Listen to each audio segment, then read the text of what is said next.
Thank you.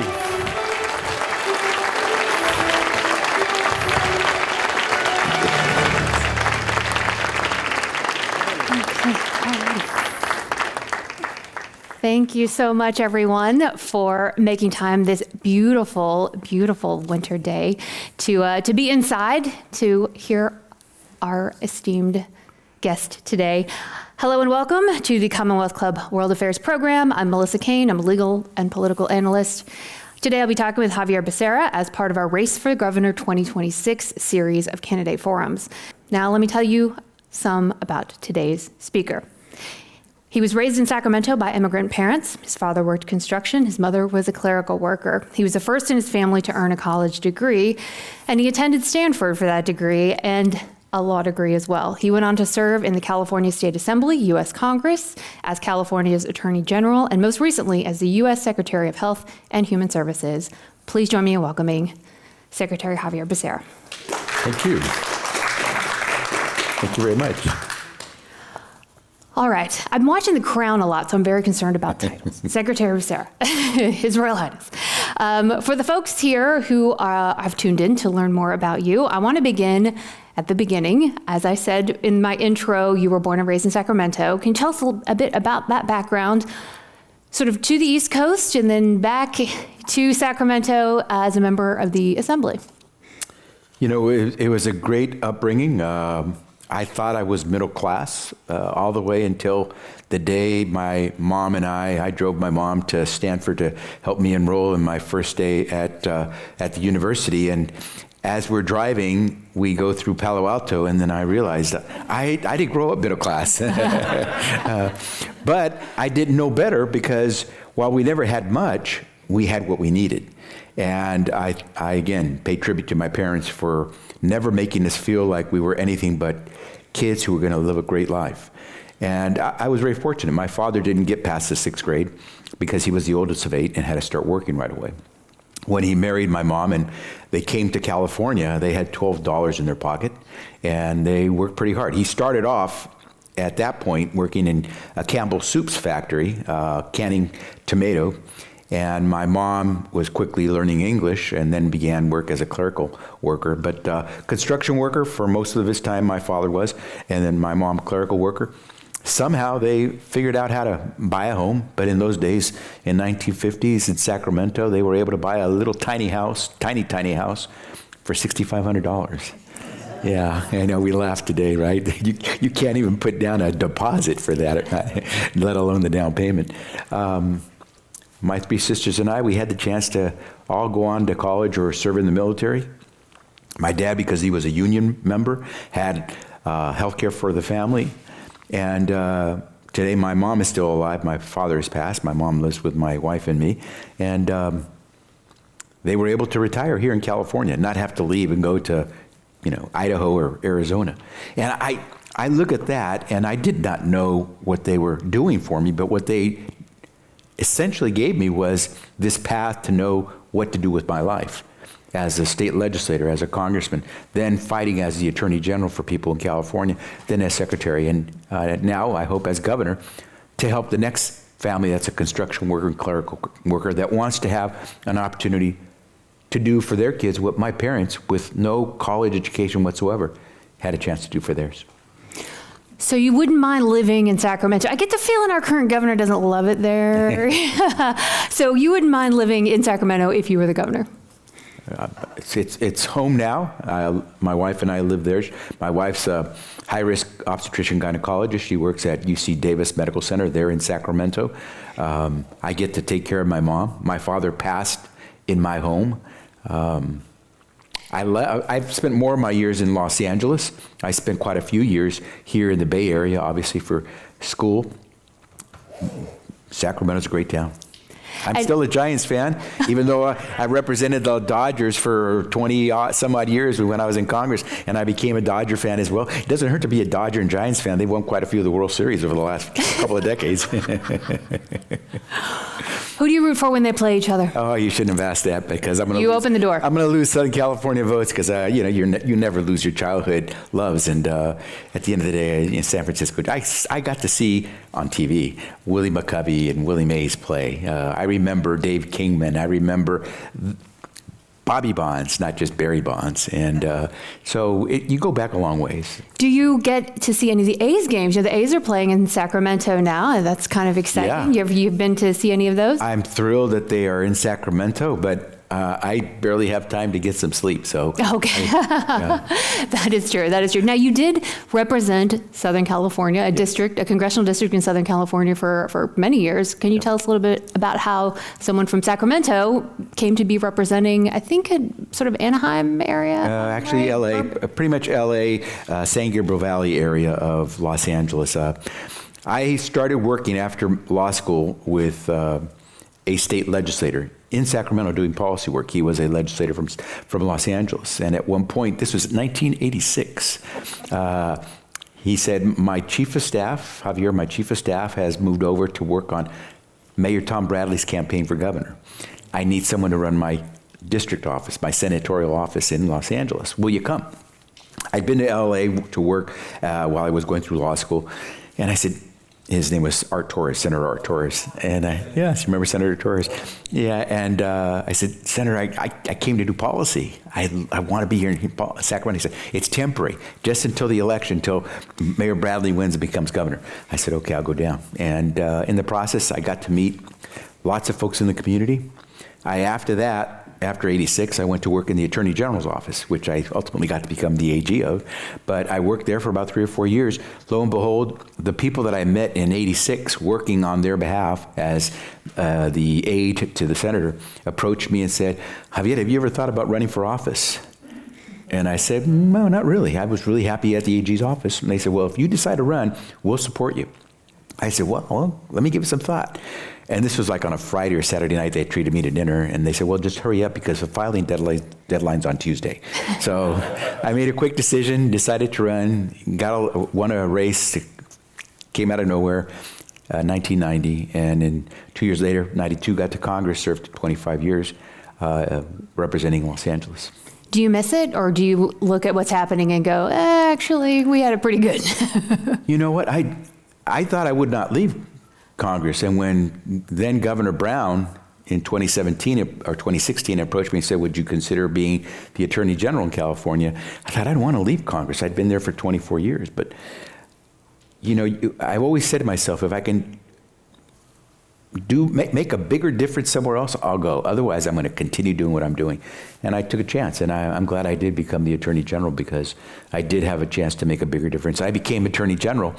I got sworn in a week after Donald Trump got sworn in to be president. So I was very busy my 4 years as Attorney General. 4 years. I have a good friend who went from being a legislator. I can't say his name because he didn't give me permission to tell the story, but he went from being a legislator to being in a position of an executive.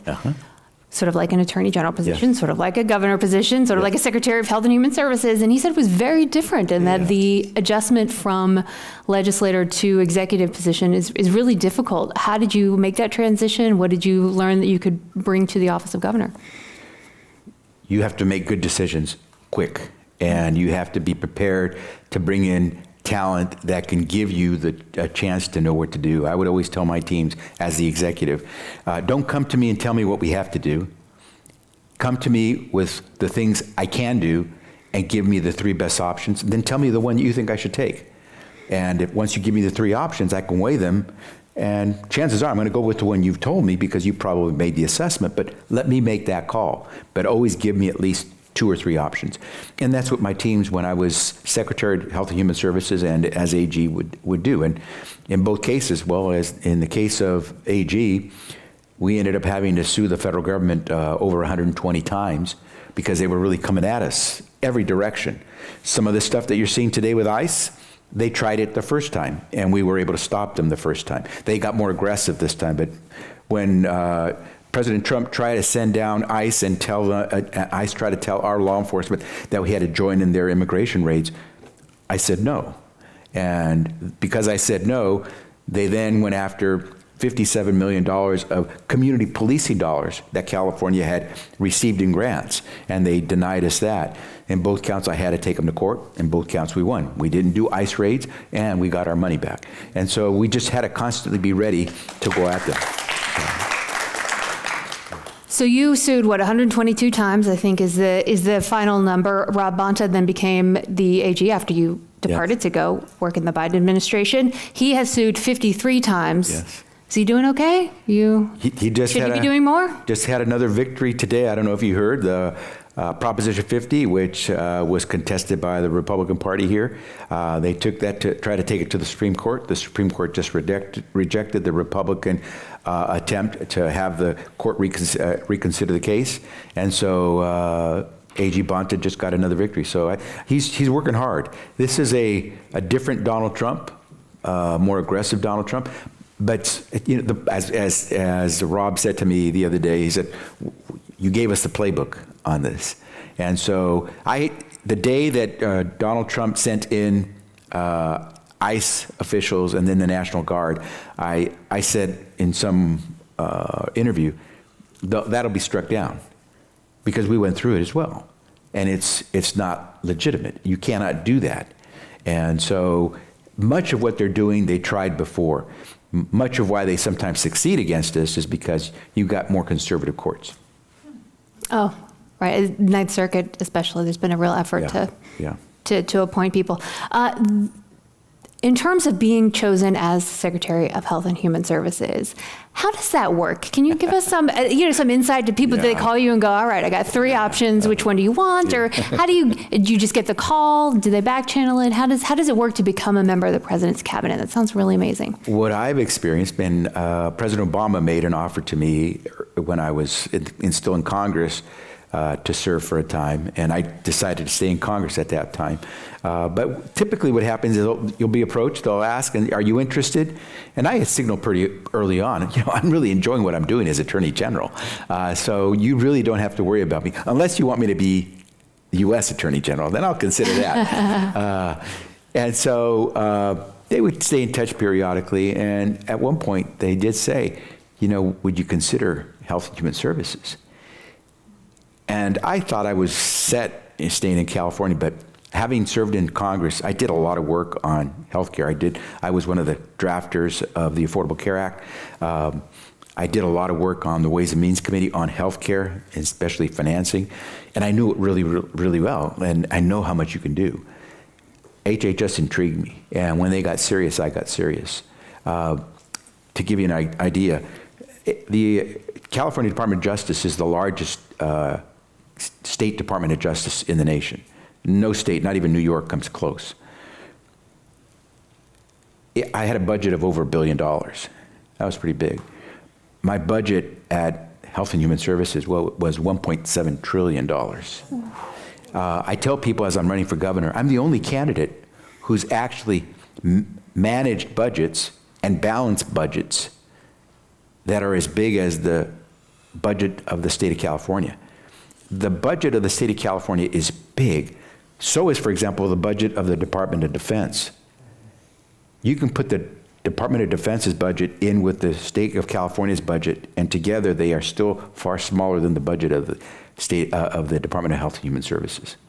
That's because we've got Medicare, Medi-Cal, National Institutes of Health, Food and Drug Administration, Centers for Disease Control and Protection, Head Start. It just goes on and on. It's a huge operation, 90,000 people. And you have to make tough decisions. So on the question, is it different being an executive than it is being a legislator, essentially a board member of a board? Yeah, it's very different because they're your calls and you have to do them right. Sending out 700 million COVID vaccinations to Americans throughout the country was not an easy task. That's what we did. By the end of the 4 years that we were there, we had essentially gotten some 700 million COVID shots into the arms of Americans.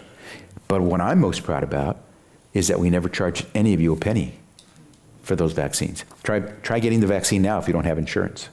You now have to pay. And COVID had already begun. I mean, you came to the HHS in, I think, 2021, and lockdowns had started in 2020.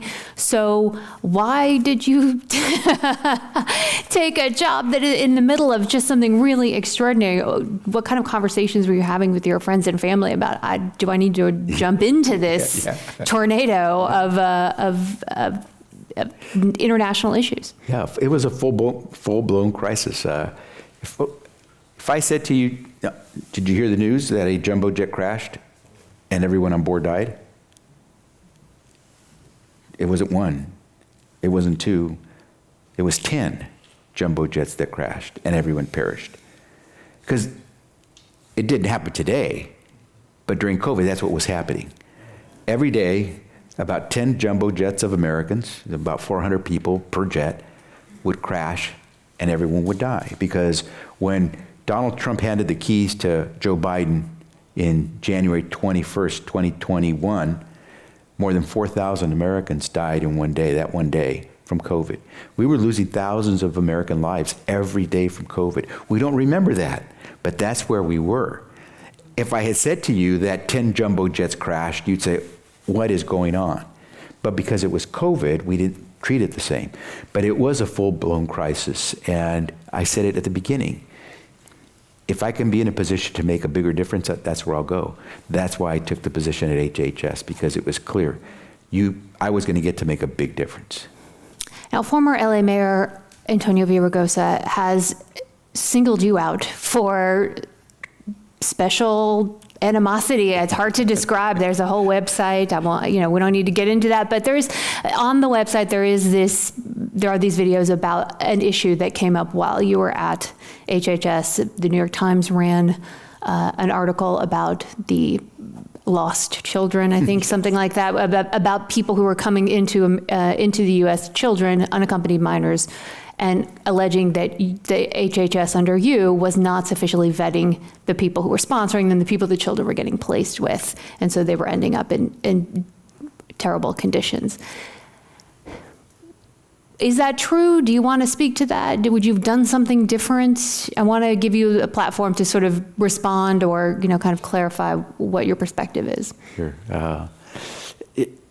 Those are some of the salient MAGA talking points that were being used at the time. So I think he just sort of plucked them out of some MAGA press release and inserted them into his piece that he's running for governor. I mean, it was the New York Times, though. It wasn't. Right, but it was an article that didn't say what the MAGA piece said. The article talked about how kids, unaccompanied migrant children, who, when the Department of Homeland Security detained them, could not hold them by law.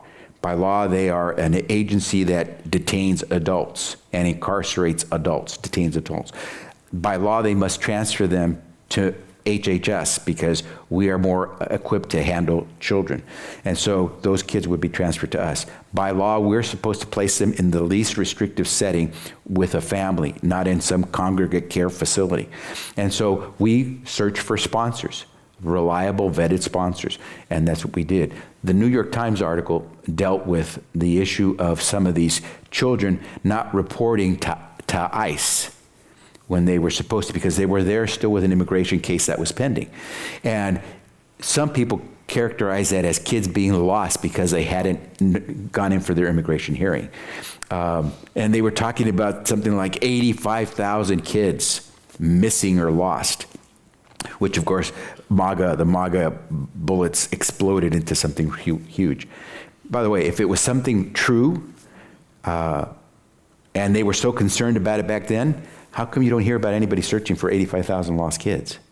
Well, I mean, the article said that you were rushing through vetting sponsors. You pared back protections that had been in place for years, including background checks and reviews of children files. Which was not true. The New York Times was not accurate. And that was not accurate. Oh, okay. They were, again, the New York Times was going off of some memos that talked about how we were getting a large number of kids, if you remember in those days, and they were having to try to move quickly to try to find them vetted sponsors. But we never shortchanged the process, because you still have to go through a vetting process to make sure that anyone who's going to take care of a child has passed through those criminal background checks and the rest. And so, and if it was true, why hasn't that New York Times reporter followed up? I went through a number of hearings where Republicans in control of the House sat me down, essentially grilled me on the whole thing. And Democrats, right? Anna Eshoo went at you Yeah, she did. She wanted more information. But is Anna actually talking about 85,000 kids that are lost? I mean, if you cared about 85,000 lost kids then, shouldn't you care about 85,000 lost kids today? Why do you think Villaraigosa is going after you? Well, because I'm ahead of him in the polls, and you've got to bring down the people who are ahead of you in order for you to come out on top. Okay. All right. It just seemed like That's basics politics 101. Yes, but there are a lot of people ahead of Villaraigosa in the polls, frankly, and he doesn't have a website set up for all of them. He seems to have a special, even though you guys ran against each other for mayor. Yeah, we've known each other these many years ago. For decades. Antonio and I go back a long ways. We were very close friends for a time. Well, I won't ask you to Okay. get into his mind. I was just curious if there was something we needed to know about why he's so mad. And listen, I should just close on this one point. Again, taking on tough challenges. When I became secretary, and that was one of the tasks that we had, is to receive from Border Patrol these children who had been unaccompanied at the border. We had a task to stand up facilities that could offer them the licensed care that we, by law in this country, we must provide. The difficulty in this whole process, which the New York Times tried to essentially touched on a bit, was the fact that the Trump administration had dismantled the licensed care network that had been put in place by previous administrations to care for those who needed special care because they were not adults and couldn't stay at Department of Homeland Security facilities. But they dismantled that. And so there were not the licensed care practitioners or facilities to care for these children. That created a real tension to have to try to figure out how to provide the correct services and make sure we could process the application for these kids to be able to go to a vetted sponsor. We did what we were supposed to do. It was under trying circumstances, but we did.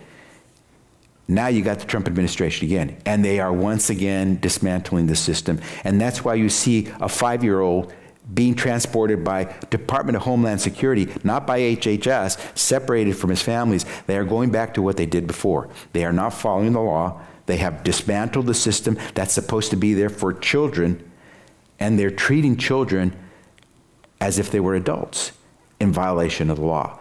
The root cause of all of this was that the Trump administration dismantled a system, and the Trump administration today is going back to dismantling that system.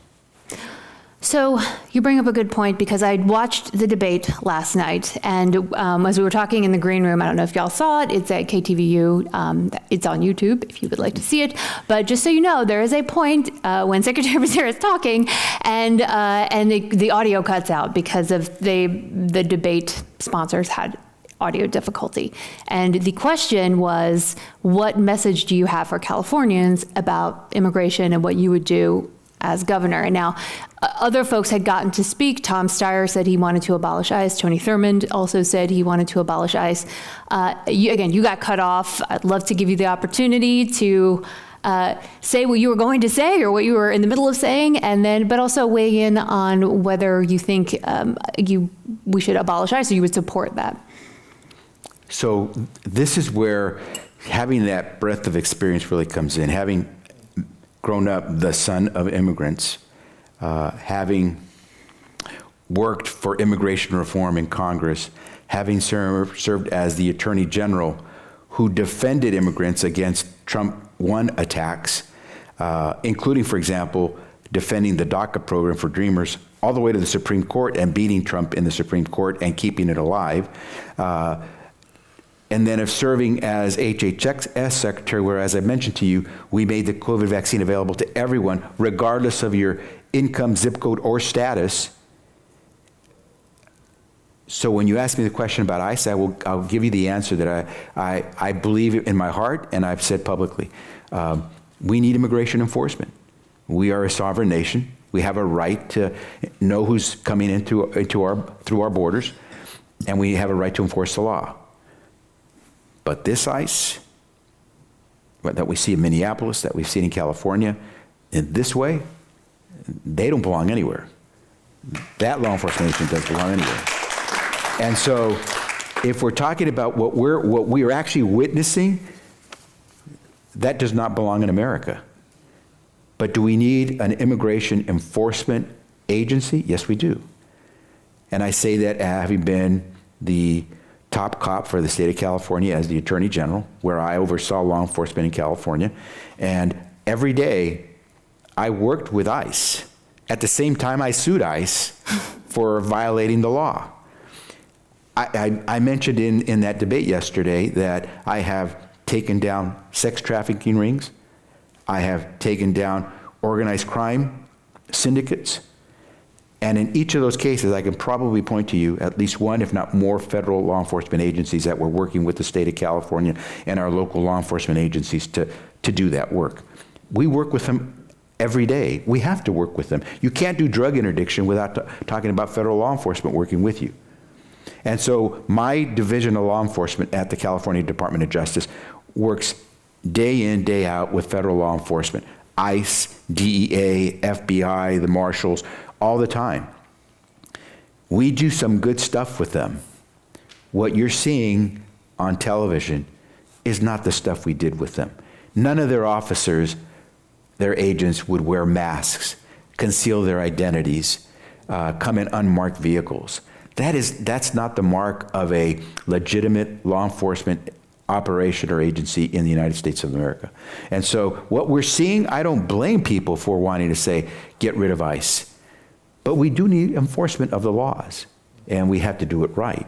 So, yeah, what Trump has put on the ground, absolutely get rid of it. They're violating constitutional rights. But we do have to have an agency that can oversee and enforce our laws.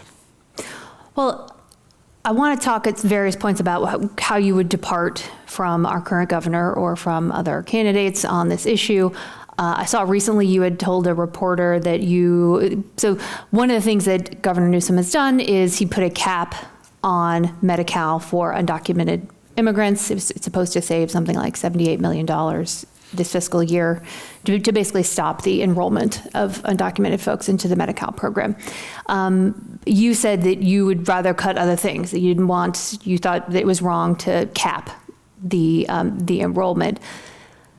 Can you expand on that? I mean, local TV, you only get a few seconds. Trust me, I know. And what you think should be cut to get to that 78 million? It's penny wise to try to deny someone health care. Because at the end of the day, if your child is hurting, if your child is hurting, you're going to take them to the hospital.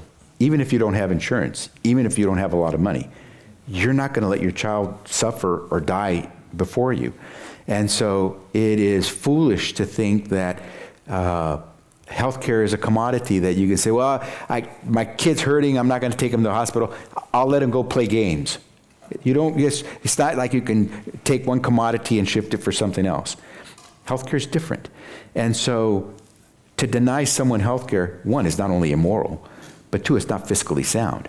Because what happens is when that family waits too long and it gets really bad, and when they finally enter the door for healthcare services, they're not entering through the pediatrician or the primary care, the family care doctor's door. They're entering through the emergency room door, which is the most expensive form of care in America. And so they're paying, whatever little money they have in their pocket, they will lose, and it still won't be enough to cover the bill. And so what? Guess what? We will lose as well, because we as taxpayers, or what typically happens is the cost gets shifted. That hospital will shift the cost of that unpaid for care to those insurance companies that pay for care through you who are insured. That's when your premiums go up for your private health insurance. So either through your private health insurance premiums that get raised, or through your taxes, you are paying for that uncompensated care. And so why would I be foolish and say, I'm not going to let you have early access to care because you don't have your own insurance. I know you're still going to use the care. And so I'm not going to deny someone that access to care. I've been a supporter of Medicare for all for decades, because I think everyone should have decent access to care.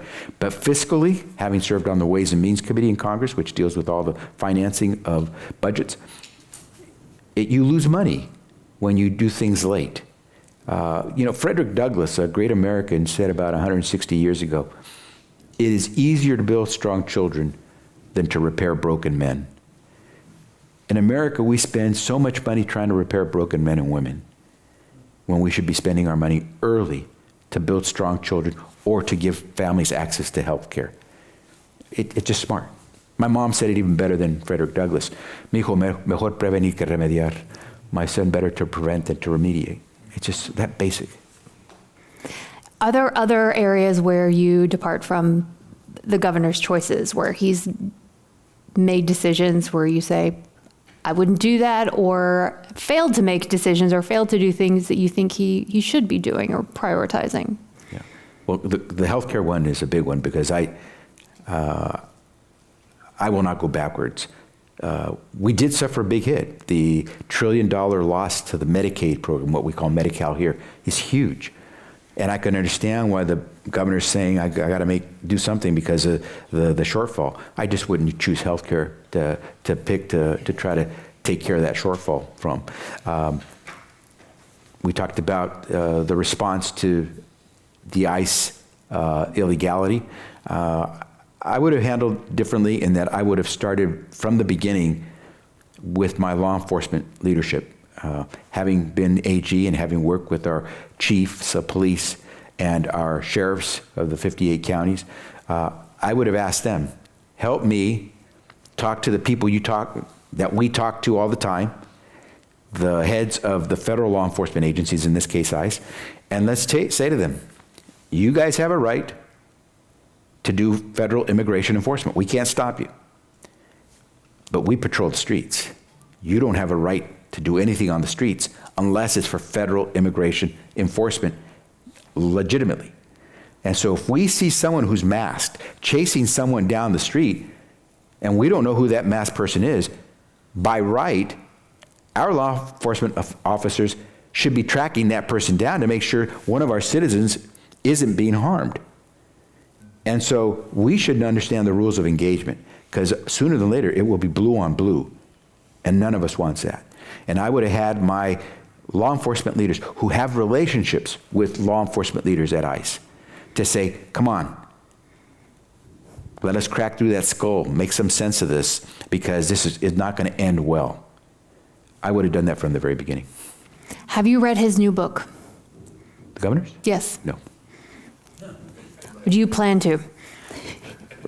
Yeah, when I got time, I'll do a whole lot of things. So you left the Biden administration in January of 2025, and then you threw your hat in the ring for governor. Did you get any time off? Did you do anything between then and now that has been fun or interesting? I had time to pack from DC and come back home. I am doing one thing. I was approached on a number of projects. I decided to work with UCLA has an initiative that they call it their Voting Rights Project, UCLA Voting Rights Project.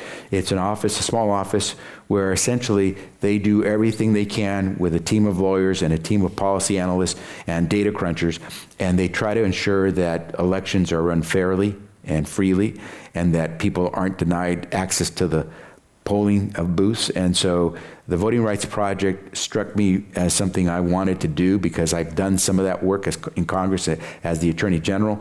And I figured I wanted to devote some time to that. But that was about the only thing I did, because once I came closer to make the decision to run for governor, I just knew I wouldn't be able to devote much time to outside projects. Other than that, just having a chance to catch up with family a bit, there's not much more time. I wanted to ask, on the debate stage last night, there were so many people. It was very lengthy. Yes. It's a lengthy thing, and I've moderated debates with lots of candidates. It's really hard to do. And Katie Porter and Chad Bianco weren't even there. Yeah. So it wasn't even actually the full cohort of what you might think of as front runners. Who should drop out? That's a question for the audience. I know all the candidates. I've worked with most, if not all of them. This is America. It's good to have a strong competition. Look, it'll start to come naturally. California's a big state, expensive state, and we'll see. But no, that's not a question for me. How does it work in terms of, is the California Democratic Party having meetings in smoke-filled rooms to say, because look, right now the polling is showing that the top two candidates are Republicans. And so if the Democrats keep splitting the vote like this, it is not going to go well. It's a serious problem. So at some point, the field has to be narrowed. And I'm just trying to understand, if you know, how this is a unique situation, how that would work. Well, I don't doubt that there are smoke-filled rooms, but I don't think they're going to come to any conclusion. And my sense is that both the natural course of this race over the next probably 2 months and the reality of money are going to drive us to a much smaller field. And that's when people will have an opportunity to really assess who has a chance to be there and who they wish to support. But until then, the best thing I can say is voters pay attention, because what you don't want is to lose the candidate you really think is good simply because money drives that person out. And we need to make sure that we are getting someone who can make a big difference and knows how to get it done. And are you supporting any particular lieutenant governor candidate? We had Steve Hilton here as part of our program, and he actually has kind of a ticket with he and his preferred lieutenant governor candidate. Do you have one? No, I know, again, I know most of the candidates because I've worked with them throughout my different stages in my career. But no, I don't have a particular candidate. Okay. It's an interesting thing about you that you've been in public office for so long and you've been in the public eye for so long, but there's not that much about you on the internet. And that's a compliment, by the way. That's probably a good thing. But one thing when I was looking around for issues or controversies that would be good to ask you about was the idea that you were part of the Biden administration and may have seen some of the cognitive decline prior to it becoming something that the public was more aware of. Did you know something was happening? Tell us where, sort of, again, it's unclear how much direct conversations you were having with Joe Biden, but I did want to sort of put that to you so that you can put to rest any concerns or allegations people have. Yeah, and I would see the president pretty much weekly, sometimes for longer periods than others. Sometimes you'd have a cabinet meeting, sometimes you'd have events. Obviously with COVID, a lot of activities going on where the president would participate. And so there was always a constant opportunity to be with the president, not always sit down necessarily with him in a small circle of folks, but at events and so forth. And what I saw was a guy, from my perspective, who was making some really good calls. What I will tell you is, you could see it, I could see it, that he was getting older. He would get more tired. And I think it was pretty clear that the longer the day was, the more tired he looked. So by the time you got to some evening activities, and they were long days at the White House, we would be doing some events late into the evening. And chances are the president had started his day pretty early.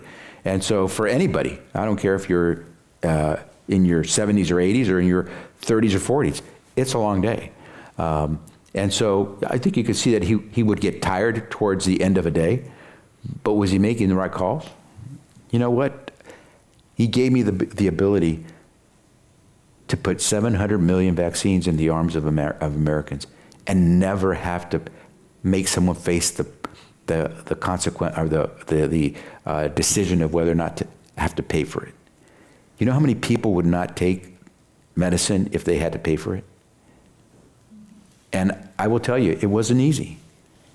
It wasn't easy to get to the point where I was able to enact the first rules to try to have minimum standards of staffing at nursing homes. More people died in nursing homes from COVID than anywhere else in the country, by a factor of about 20. It was the most dangerous place to be during COVID. And it is clear that if you understaff, you're not going to catch things. Never in the history of our federal government had we imposed minimum staffing standards in facilities. But we went in this administration and showed just how bad things can be in nursing homes. And so we were able to pass regulations that required minimum nursing standards at nursing homes. That was tough. In fact, right now, Congress is still trying, there's still some in Congress who are trying to undo those rules. The President made the call to let us move forward on those things because we all knew we were going to get real heat from the industry. As far as I'm concerned, the calls that President Joe Biden was making were the ones that were helping the American people. And there was no cognitive decline in the ability to make the right call for the American people. Today, none of you have to wear a mask. You don't think about that. But today, you don't have to wear a mask. You can sit right next to each other, not 6 feet away. Those decisions were consequential. And those decisions ultimately had to be made, if not by the secretary, then certainly by the president. So I realize it's early on in the campaign. The deadline to run for governor is not until March 8th, I think, something like that. So we still don't even know how many more people want to jump on. Come on, guys. Jump on in. I think it's like a couple $100 filing fee. You're good to go. So we don't totally know what the field is like, and it's very early. But early polling does show there's sort of a group that is in double digits, and the winner is always, we don't know. Undecided is still always sort of the number one pool of voters. But what is your plan from getting out of the single digits and up into the front of the pack? Yeah. So we're all still sort of bunched. Even the double digits, it's low double digits. It's just it's a scrum, essentially, right now. And with so many people in there, what really, you have to give folks that large undecided vote a chance to really get to know who's there. And my belief is that over the course, essentially of the time of the filing period, by the time we get into March, we will start to see the separation occur between those who really have a shot into June and those who don't. I believe that I will be among those who have a shot, and it could be a crowd of as big as 5, maybe even 6, probably 4 to 6. And then it's going to be a matter of who can grab the attention of the public well enough to prove their point. If folks are looking for the show horse, the shiny new object, I'm not going to be governor. For the reasons you said, I'm not. You don't see as much on me in the internet. Although no one can tell you that they've served in state legislature, Congress, in the executive branch as a cabinet secretary and as the attorney general of the largest state in the nation. But I've not been thumping my chest all that time. I've just been doing my work. So if people are looking for the show horse, no. Looking for a workhorse, got a good chance. People looking for a carnival barker who gets into social media all the time, not me. But again, if they look for someone who, when he says, get it done, it gets done, then I've got a shot. That's my course. As I've said, I'm not the richest, I'm not the slickest, but if you want someone who knows how to fight and win, whether it's fight and win against the Trump administration when I had to sue him 120 times and beat him to defend the ACA, beat him to defend DACA, beat him to keep our clean car standards, beat him to stop him from building a border wall, beat him to keep women's reproductive health going in California, beat him to make sure that he didn't distort the Clean Air Act, then I've got a shot because I just don't fight. I know how to win, and we'll see.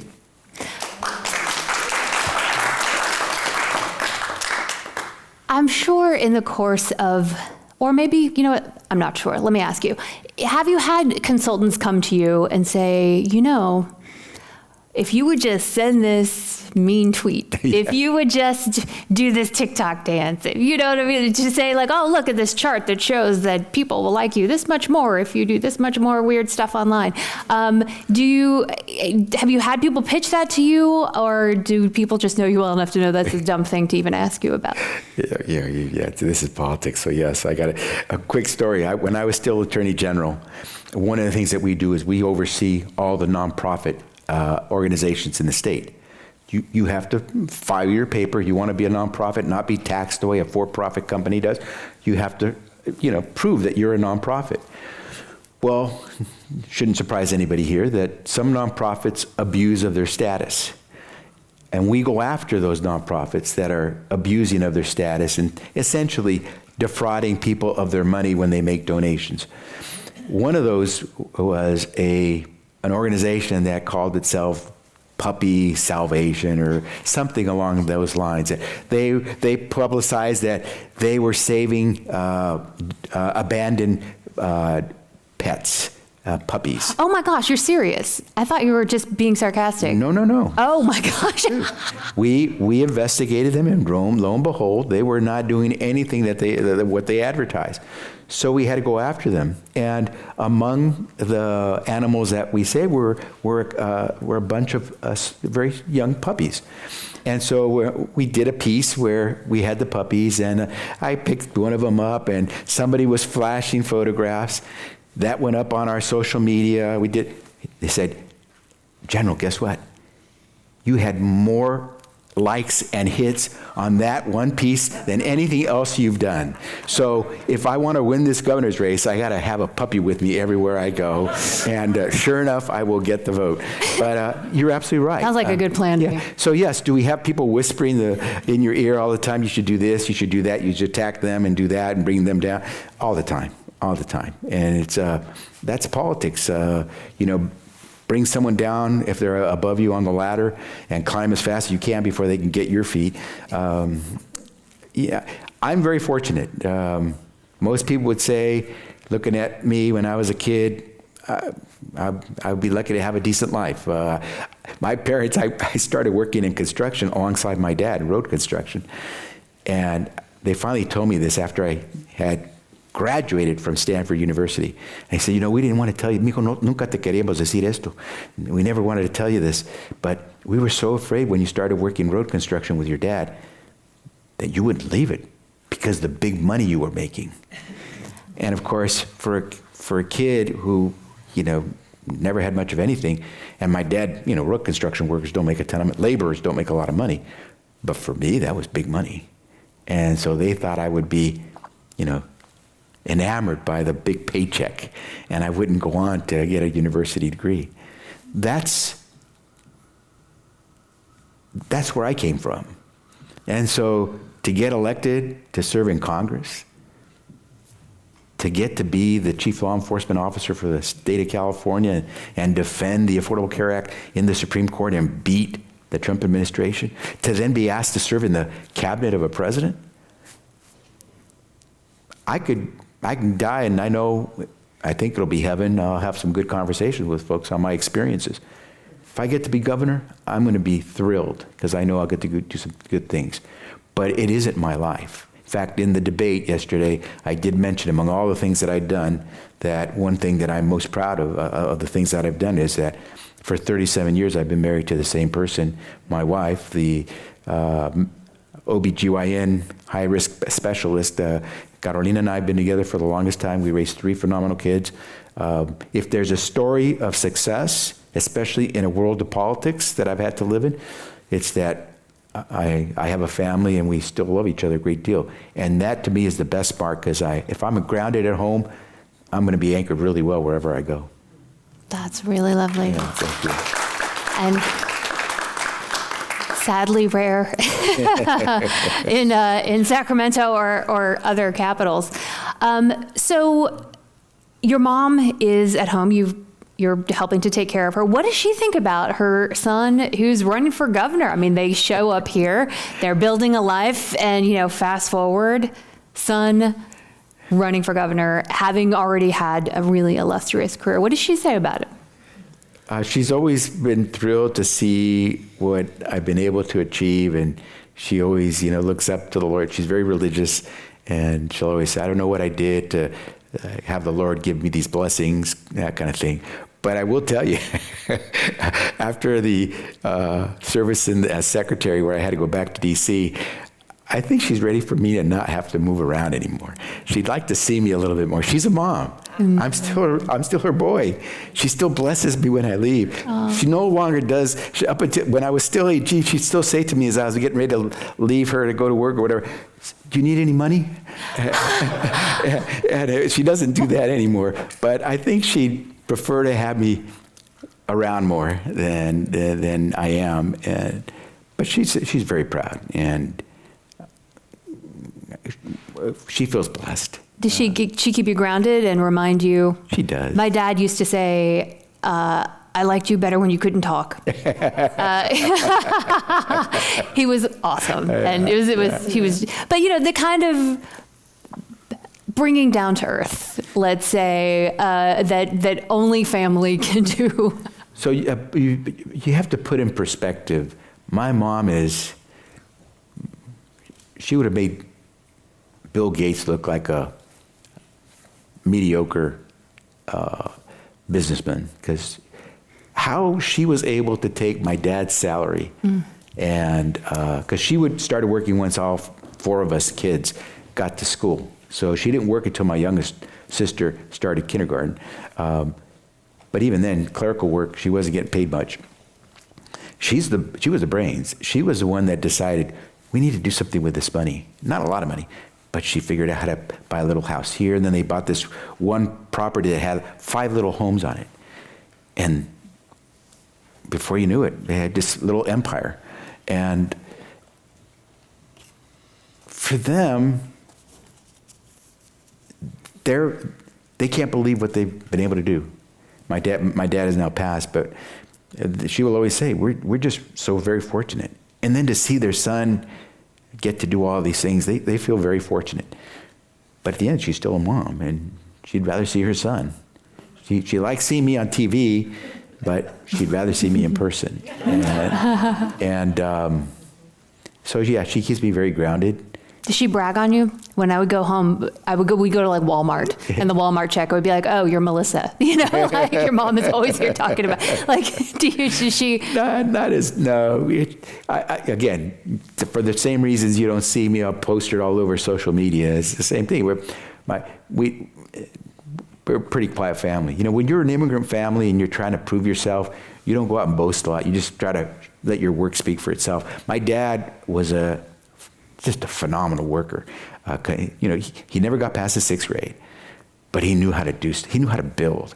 And everywhere he went, every crew he served, every foreman wanted my dad, because my dad knew everything. And so my dad was part of your crew, you just manual, make sure that this gets, and the crew would get the work done because my dad knew how to do it. Everyone wanted my dad. And they would always tell my dad, "Man, you should become a foreman. You get more pay, you run your own crew." But he said, "No, I don't want the headaches." I think that was my dad's way of essentially saying, I never learned how to read and write very well. I don't want to make any mistakes, so I'll just do this work. Because he didn't want to make a mistake. And so he didn't want to take on trying to do the math and all the other things that he didn't get to do. But I will tell you, in retirement, he would not put down a newspaper. And he would watch CNN, MSNBC, and whenever I'd come back because when I became AG and I moved to Sacramento, I had my parents move in with us. And so he knew in the evening when he'd see me put the newspaper down, I'd come in, it was like right away, "Did you hear this news? Don't you think we should do this or that?" So he was into it. So they were very proud and thrilled to see what I got to do, but inside the house, it wasn't as if they were boasting. What they did boast, my daughters, we made sure our daughters learned how to play the piano, because it's just great to see them play piano. And my parents loved watching my daughters play piano. And so one of my daughters made a recording of many of the songs that she would learn to play. And my dad, in his F-150 pickup, would insert the cassette and play it. And one time, so one of his neighbors heard the music, and it was classical music. He said, "Hey, what music is that?" He said, "Oh, that's my daughter." And you could see the pride. That's my daughter playing there. And you could see how thrilled he was, because, guy with an F-150 pickup with hammers and all this stuff in there, but he had his classical music playing on his cassette player. So it's great to see, and I've been very fortunate. I'm not going to change any part of my life. I've had a really good life, and if I get to do a little bit more, I'll be thrilled. Wow. Well, Yeah. I feel bad changing gears on that. So we're going to get to some audience questions. This question is, what about AI? How do we balance consumer protection and safety and avoid the apocalypse? So the way I approach these things, and AI would be part of it, is it's here, it's coming, make the best of it. Because if we don't, we might get the worst of it. And so let's harness it in ways that work. If you're a worker today, I want you to know that AI supplements, not supplants what you do. I want you to know that we're using AI to make your work better, more efficient, more productive. It does seem like, though, every time you open a paper or look at the news, there are nerds saying it's going to take over. You're all going to be obsolete. We should have universal basic income because you're all going to be unemployed. Like, that's a really, both that over here and then this supplemental idea over there. And California's in a unique position to regulate this. Right. And we can transition, just as we're transitioning energy from fossil fuel to clean energy, we can transition when it comes to AI. What I'm saying is, if you've got someone who's working, doing the job that now AI seems like it might be able to do somewhat, that doesn't mean you jettison the worker just like that. It means you start to use AI to supplement the work of that individual. When they retire, might it be that you moved on from having a workforce as large? Perhaps. My father used to use pick and shovel doing construction. Then you started having jackhammers. Then you started having these backhoes, the big machinery that started doing this. Today you have big machinery working side by side with men still carrying shovels. But the men and women are no longer doing the same amount of work because you now have machines that can do so much of that. It's just the same as the assembly line. It's not unnatural. So what we should do is harness it to our advantage without hurting the very workers who did that work before. And we can do that. That's the transition. And the industry, at least in my book, if I'm governor, will have to work with us to do the transition, not just all of a sudden take over. And we do that, we're going to be in really good shape. And it's going to take a little time anyhow, because nothing happens overnight. But we should harness it. We should take advantage. And I'd rather have AI in California, the industry based here, than have it be based elsewhere making money off of Californians. And so let's do it right. Let's try to let them innovate. Let's give them a sense that they have the ability to let their talent roam and do good, but let's let them know it's got to be for the benefit of everybody, not just a few. And I believe that if we do this right, we can get the industry to understand that as they wish to have California be their home and be able to flourish, prosper here, that they have to make it so that others get to flourish and prosper with them.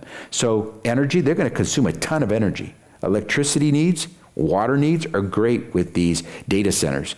If they're going to locate here, and I would like them to locate here, they've got to help not just cover their energy expense, but maybe they can help us make sure we can expand our grid and our capacity for our clean energy electrification needs as well. And that way they're doing good for themselves, but doing good for the state of California as well. So I look at AI as a very big net positive, but we do have to set the rules of the road. Excellent. Another question here. The primary rules of the top two candidates is concerning. What is the Democratic Party doing to make sure we don't end up with a Republican governor? Yeah, so let's hope that we end up with the best person to be governor, first and foremost. Secondly, let's make sure that as Democrats, we put our best foot forward. Don't shame voters if they end up finding that the people that they vote for are not Democrats. 2024, November 2024 was a clear example of voters speaking their mind. And so let's not presume that we can tell voters what's good for them. Let's prove to voters what's out there and let them make the right call about what's good for the state of California and for them. And so I don't fear that we're in that danger.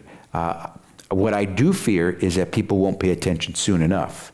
and then voters will be rushing to make decisions based on less information than they should have had.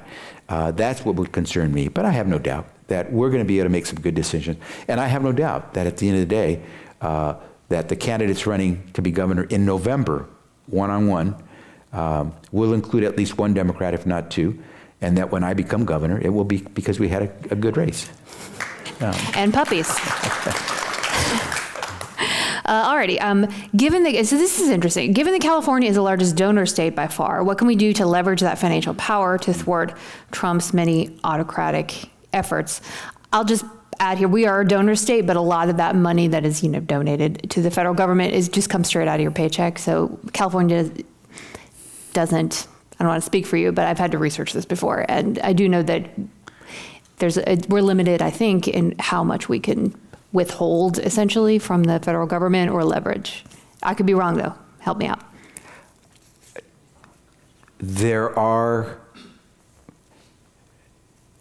It's not easy because you're right. Federal tax dollars go straight to the Treasury, but someone has to collect them. Someone has to report them before the feds know what we owe. And so, yeah, that was very cryptically said, right? Look, the first thing is we should not be in an antagonistic role with our federal government. We should not having to figure out how we can skirt around the federal government. We should be working with our largest partner, the federal government. And the federal government should be working with its largest partner of the states, the state of California. This is crazy, but we'll do what we have to do. And having served for 20 years on the Revenue Generating Committee, the Ways and Means Committee, I know taxes fairly well. I've had a right tax policy. So there are things we can do. None of it will be easy, but we're certainly not going to continue to feed the federal treasury and not get our fair share back. And so we just have to make sure we're getting our fair share. I do believe this election in November will be very important, not just for the governor's office, but for our congressional delegation and what happens in the House and in the Senate. I know most of the members in the California delegation, Republican and Democrat, and I know many of the leadership in the House and in the Senate from having served as the secretary at HHS and having served in the Congress for 24 years. So I intend to make use of those relationships and those established understandings of the workings of Congress to make sure that as governor, I'm pushing for the people of California. This kind of relationship can't last. For this federation of states to work, the federal government has to serve as the glue. It will not serve as the glue if it has clearly detached its revenue sharing from the state of California. So we'll do something. And none of it will be easy, but we will do something. That sounds ominous. Well, and there are other states that are thinking this as well. Washington State, Oregon, Hawaii. And there are some great partnerships that can be had. I know that we've talked already, and I had some conversation with some folks in some of these states about doing something very similar when it comes to healthcare. When the federal government, the Trump administration, started to cut the funding for cancer research and other research at the National Institutes of Health, California started having conversations with other states about perhaps replicating what the NIH does so that our institutions, and we've got some of the best institutions for healthcare research, can continue to move forward where the federal government is dropping the ball. We will figure out ways. And fortunately, we're one of the states that has capacity to do that. But at the end of the day, it's far better if we're working with our largest partner than antagonistically against them. Says the man who sued them 122 times. But Melissa, I sued them at the same time I work with them. Just as I mentioned, I sued ICE at the same time every day. I was working with ICE to do drug interdiction, sex trafficking takedowns. So it doesn't mean you can't walk and chew gum. It just means that you have to be prepared to do both. And you're not suggesting a departure from the United States or anything like that. You're just talking about more sort of self-government among some of the Western the U.S. needs California more than California needs the U.S. And so what I'd say to you is that California, and there are places in Europe that would like to have California associated with them. There are places that would love to say, California, come join us. So I don't think that's an issue, and I don't think California needs to be broken up into 5 different states and so forth. What I'm saying is that California is a unique place, and it would be such a ill-fated decision on the part of any federal leader to believe that it would be wise to undo that secret sauce that has California be part of the United States of America. That wasn't a no. I felt like We're gonna defend our interest. You know, there are a lot of states that feel uncomfortable with this administration. A lot of states that believe that this administration would love to undermine the republic and change the character of it, maybe undermine elections themselves. We have to be ready for whatever might come. But do I think that there are that many MAGA voters who really want to break up the United States? I don't think so. I think people wanted to shake up government. And a lot of people voted for Donald Trump because they saw that he was going to shake up government. Now that they're being shook, I think they're looking at it a little bit differently because they think they were the ones that were going to be shaken. But we'll see. We'll see.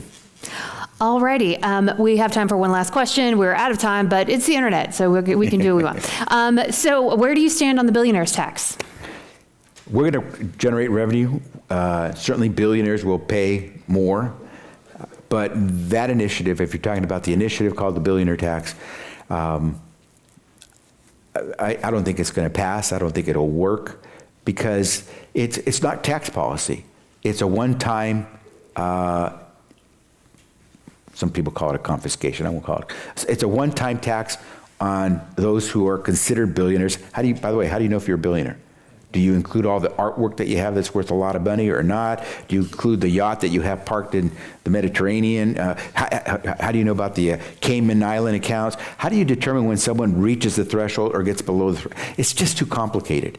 But absolutely. The way I look at it this way, if someone in this state is making more money, a lot more money than a nurse, a teacher, a firefighter, a police officer, yet paying lower tax rates than those folks, then you're not paying your fair share.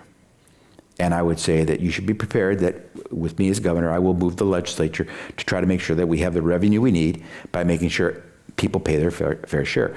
That, by implication, means that billionaires who pay at a tax rate lower than a teacher are going to pay more in taxes. But it's not a one-time deal. We need to have a predictable revenue policy because otherwise we'll have a constant fluctuation. Major record for states, record surpluses, and then record deficits. And it's a really choppy sea that we're on fiscally every year for the state of California in our budget. We cannot, how does a business project what the state will do when it's got budget deficits and budget surpluses? How do you know what the state will do? Will they try to take more money from me in my business? Will they be open for business when I need that regulatory help to get through the process? How do I know how they're going to work if they're so unstable? And so I think it's important to have a real predictable path so that everyone around us, businesses, families, know what they can expect. And so that means having a tax code and revenue policy that gives us far more a clear roadmap on where we will go, how much we can spend, what we can invest in, and how we pay for things. And so a one-time deal that may get caught up in the courts forever, I don't think works.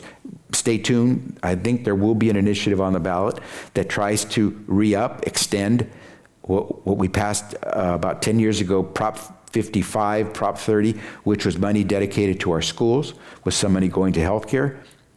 I think that's an initiative that should be reauthorized by the voters. And so there are ways that we can get revenue that are more consistent, more predictable, and I would be supportive of it. But if you're paying at a tax rate lower than a teacher, firefighter, and so forth, chances are you're going to have to pay more. Alrighty, well, everyone, we are past time. Thank you very much to Javier Becerra, former Secretary of Health and Human Services, for joining us today. For more information about membership or upcoming Commonwealth Club World Affairs programs, please visit commonwealthclub.org. I'm Melissa Kane. Thank you. Have a great afternoon. Thanks, both. Thank you.